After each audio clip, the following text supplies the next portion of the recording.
ලස්සන ගෑනු ළමයි දකිද්දී අපිට බලන්න පුළුවන් නම් මෙහෙම එයාගේ සසරේ පින එයාගේ ලස්සන රැකේවා. ඕක හිතන්න දරුවනේ. ඔහොම හිතන්න. ඔයාලා හිතෙන්න පුළුවන් හිතපු පමණින් ස්වාමින්වහන්සේ ওই ගුණේ වැඩෙයිද? ඔය හිතලා තමයි ඒක වැඩෙන්නේ. ඇයි ඉරිසියාව වෙන්නේ හිතුවිල්ලකින්නේ. එහෙනම් ඉරිසියාව මුදිතාවට පෙරලන්න තියෙන්නේ මොකකින්ද? හිතුවිල්ලකින්මයි. හිතන්න.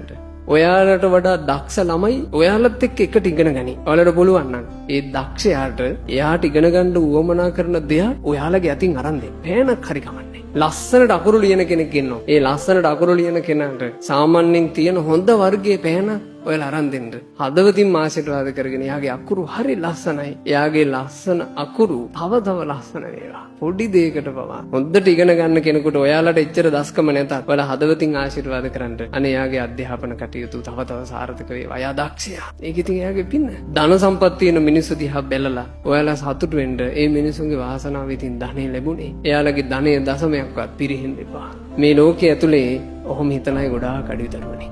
ගොඩාක් අඩුයි.